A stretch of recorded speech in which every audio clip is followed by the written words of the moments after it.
খাবার কিন্তু আজকে জোস হয়েছে মামা। এই বাবু, তোমাকে আমি 10,000 টাকা রাখতে দিচ্ছি না, এটা দাও, এটা আমার এখন লাগবে। ইয়ে বাবু, আমি তো 10,000 টাকা খরচ করে ফেলাইছি।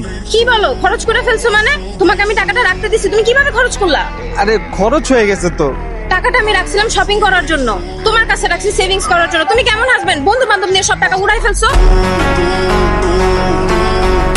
আরে তুমি তাকে বুঝবা যে টাকাটা কই খরচ হয়েছে, কোথায় খরচ হয়েছে, সেইটা না তুমি আইসা আমার সাথে ঝাড়াঝাড়ি করতেছো। না বুঝাই ঝাড়ো আমাকে। কিভাবে খরচ করছো বলো শুনি। আরে আমরা বন্ধুরা আছেন, আজকে বাজি লাগাইছি বুঝছো। যার বউ সবচেয়ে বেশি সুন্দর ও আজকে ট্রিট দিব। পরে আর কি করার বলো, আমার বউ সবচেয়ে বেশি সুন্দর না বলো, তুমি সবচেয়ে বেশি সুন্দর না। আমি ওদেরকে ট্রিট দিয়ে দিছি। 10,000 কেন, আমার কাছে যদি লাখ টাকা থাকতো তাও তোদের পিছনে খরচ করে ফেলাইতাম। তুমি আমাকে আগে বলবা না, আগে বললেই তো হয়ে যেত। আচ্ছা সমস্যা নাই, বলো তোমার এখন কিছু লাগবে? হ্যাঁ, এখানে বিল 12,000 টাকা আসছে, আমার কাছে 2,000 টাকা শর্ট। 2,000 টাকা লাগবে তোমার, দাঁড়া এখন দিচ্ছি।